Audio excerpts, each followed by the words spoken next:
Hi, everyone. It's Kevin Glenn here with IHS Property Management.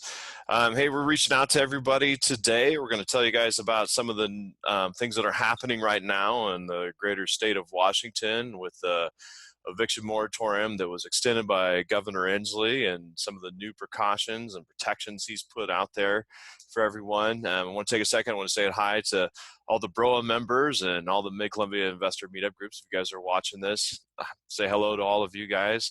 Again, like in our disclaimer page, I want to make sure everybody understands that us here at Investment Housing Specialists, IHS Property Management, and all of our affiliates, we do not offer legal, tax, or accounting advice. We are not lawyers. We are not accountants. This is purely for informational purposes only. So we want to share that with you guys. Before we get started today, I'd like to take a second. Would like to thank Jim Henderson from Landlord Solutions and Representative Barkus for all of the webinars they've been putting on. It's helped a lot of us compress timelines and understanding what's happening in our state here with all the new moratoriums coming on and some of the new laws that are going to be taking place here in June. So without any more introduction, let's jump into it. Let's see what's going on in our state. All right, everybody. So on April 16th of this year, Governor Inslee extended the moratorium on evictions and placed new restrictions or protections, if you want to look at it that way, until June 4th of this year. All of these, they apply to residential, commercial, and mobile homes. Some things you need to know about this. Right now, if you have assessed any late fees or other charges for non-payment of rent starting on February 29th until now, they need to be removed.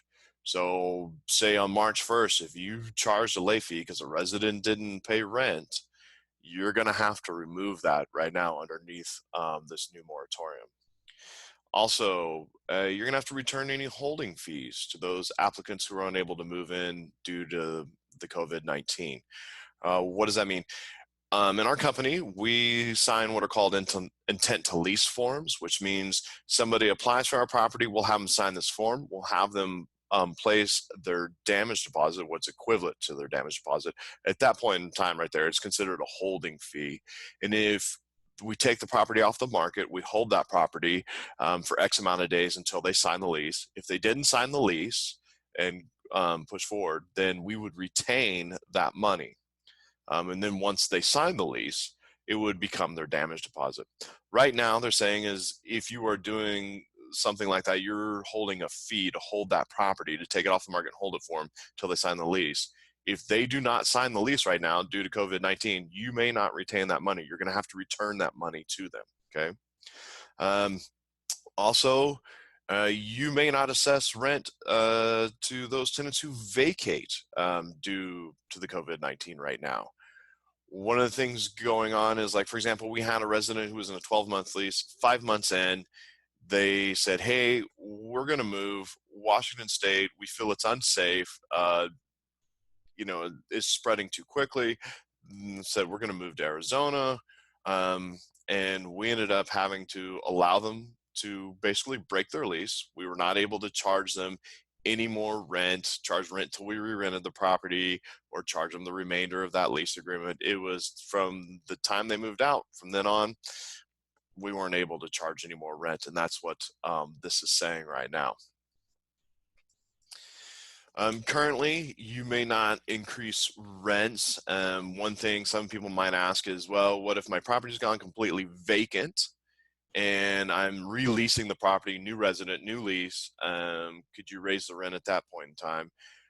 I would advise you seek legal counsel on that. One would think you probably can, but probably might want to seek legal counsel on that one.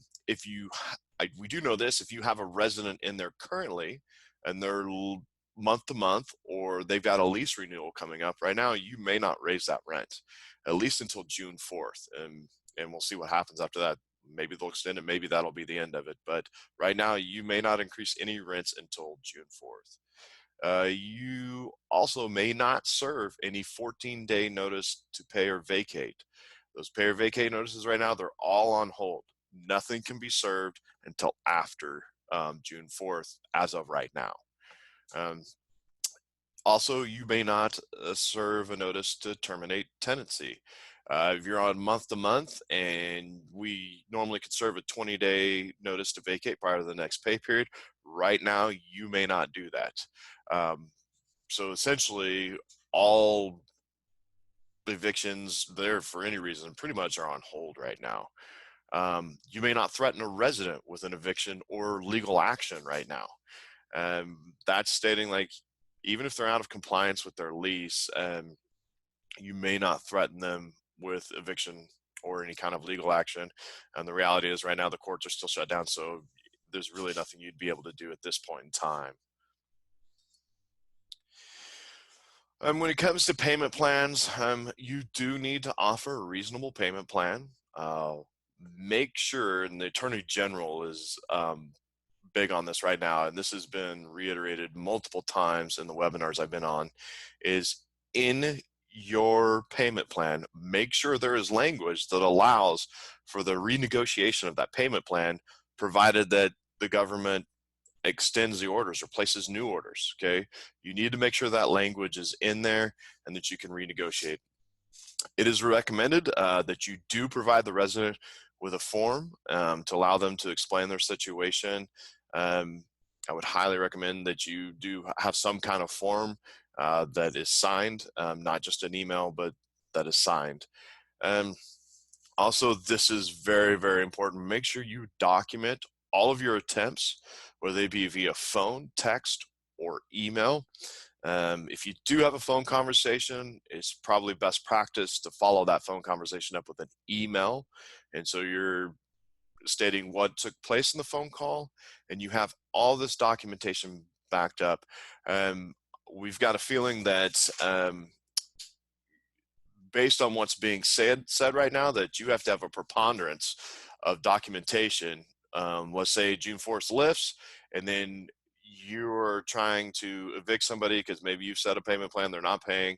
Make sure you have everything documented. That is very, very important.